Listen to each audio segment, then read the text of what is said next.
Bem-vindos ao programa Saber Direito. Gostaria de registrar a presença aqui dos nossos colegas presentes também na nossa sala de aula hoje. Hoje nós vamos tratar de um tema que é o tema Princípios do Direito Administrativo e, na verdade, esse tema vai ser desmembrado em nossos 5 encontros. No primeiro encontro de hoje, nós vamos tratar do princípio da legalidade administrativa e da sua releitura até chegar à sua concepção atual. No segundo encontro, nós vamos tratar de outros princípios expressos no texto constitucional. Nós vamos tratar dos princípios da impessoalidade, moralidade, publicidade e eficiência. Na terceira aula, nós vamos abordar outros princípios, os princípios da razoabilidade e da proporcionalidade, bem como também tratar do princípio da supremacia do interesse público sobre o interesse privado. Na quarta e penúltima aula, nós vamos abordar o princípio da continuidade do serviço público, o princípio da autotutela e da participação administrativa. Para no final, na quinta aula, no quinto último encontro, a gente poder abordar o princípio da segurança jurídica e também trazer alguma coisa sobre ainda a participação administrativa. Meu nome é Rafael Oliveira, então nós vamos tratar desses temas nos 5 encontros. Esse é o programa Saber Direito. Pois bem, gente, hoje é o primeiro encontro. Nós vamos começar tratando hoje do princípio que talvez seja considerado o princípio mais importante do direito administrativo, o princípio da legalidade administrativa. É um princípio fundamental, um princípio de suma importância, até pela sua justificativa histórica. O direito administrativo ele nasce atrelado ao princípio da legalidade administrativa. Você não falava num direito administrativo autônomo sem antes conhecer o princípio da legalidade administrativa. Portanto, a importância do princípio ela é ímpar. O direito administrativo, a nossa matéria, ele surge justamente com a consagração do princípio da legalidade administrativa. Só para lembrar, o que todos já conhecem, o direito administrativo ele surge depois daquela consagração de 3 princípios fundamentais na Revolução Francesa. Com a Revolução Francesa, o que se consagra naquele momento? O princípio da legalidade, o princípio da separação de poderes e o princípio lá em que se declarava, na verdade, não no princípio, uma carta que declarava direitos dos homens e dos cidadãos. Direitos, portanto, fundamentais das pessoas. Legalidade, separação de poderes e uma declaração de direitos fundamentais. Tudo isso consagrado em 1789 com a Revolução Francesa. Por que nasce aí o direito administrativo? Porque só com esses 3 grandes princípios, essas 3 grandes ideias, você passa a colocar para o Estado limites. O Estado ele não encontrava limites até então na ordem jurídica. Só para lembrar, até a Revolução Francesa, o Estado era o Estado absolutista, era um Estado que era arbitrário e ilimitado, um Estado que não era responsabilizado pelos seus atos. Então, só com essa declaração de direitos, com a ideia de separação de poderes, ideia de legalidade, é que esse Estado passa a encontrar limites e, portanto, o Estado passa a se estruturar e passa a ter que respeitar, portanto, a ordem jurídica, a ideia de legalidade. Essas 3 ideias, portanto, colocam limites para o Estado. E uma dessas 3 ideias é o princípio da legalidade.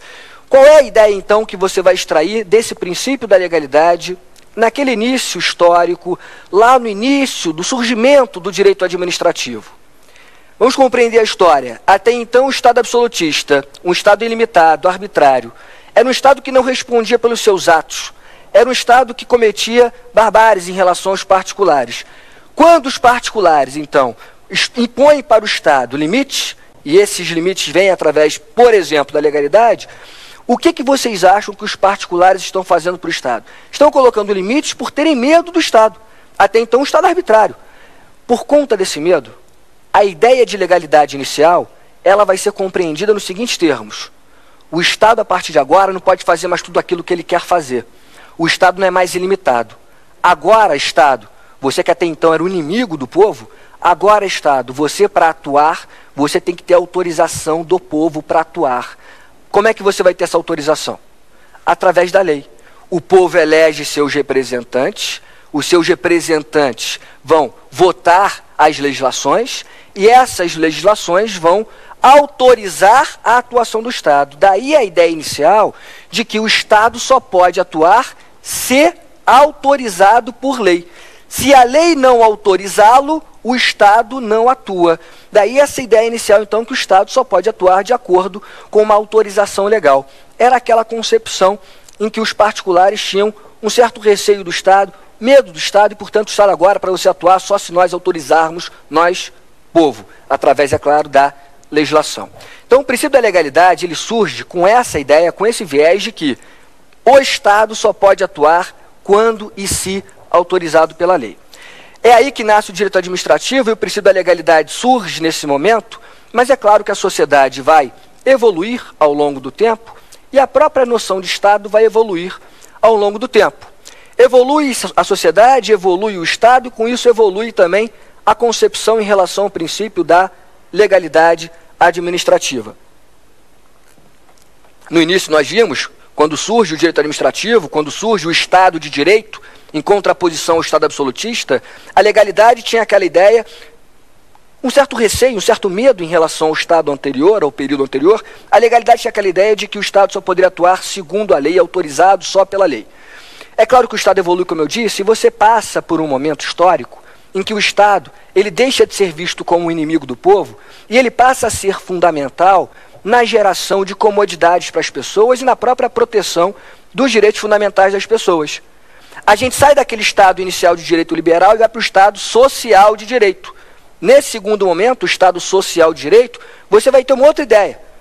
Não bastou aquela abstenção do Estado, quer dizer, o Estado não precisava atuar normalmente, só atuava se a lei autorizasse.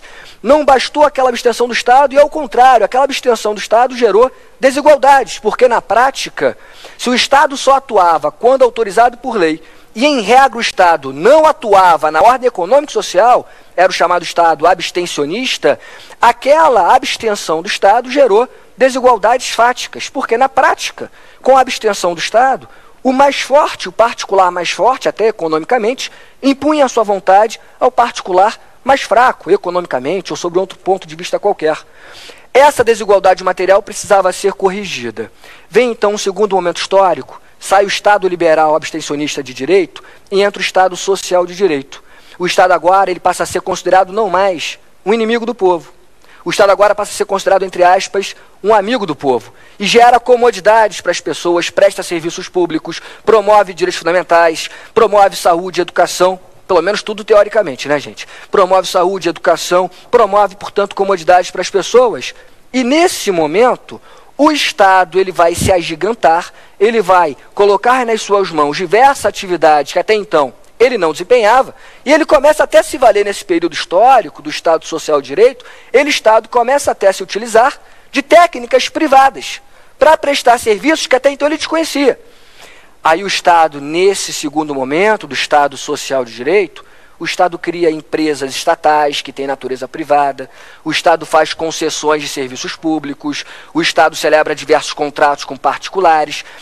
Ocorre aí a chamada fuga para o direito privado. O Estado começa a se utilizar de técnicas privadas porque o Estado agora tem uma série de atividades nas suas mãos e precisa desempenhá-las com uma mínima eficiência. Para isso ele se vale da técnica privada que dá uma maior celeridade para essa atuação estatal. Esse é o Estado Social de Direito, portanto, que agora vai ser marcado por uma profunda intervenção na ordem econômica e social e não mais por aquela abstenção de outrora. Só que esse Estado Social de Direito também apresentou os seus problemas. Qual foi o problema principal? Era um Estado, entre aspas, gigante e de pernas curtas. Porque era um Estado que tinha centenas e centenas de atividades nas suas mãos, mas não tinha velocidade suficiente para atender com eficiência às necessidades da população. Eram diversas empresas estatais prestando atividades econômicas, eram diversas empresas estatais prestando serviços públicos, era o Estado desempenhando atividades que até então ele não precisava desempenhar e atividades que até o particular poderia desempenhar melhor do que ele, Estado. Volta-se então àquele período anterior de abstenção estatal, por quê? O Estado precisava diminuir o seu tamanho porque o Estado agora estava gigante de pernas curtas. Era um Estado que tinha diversas atividades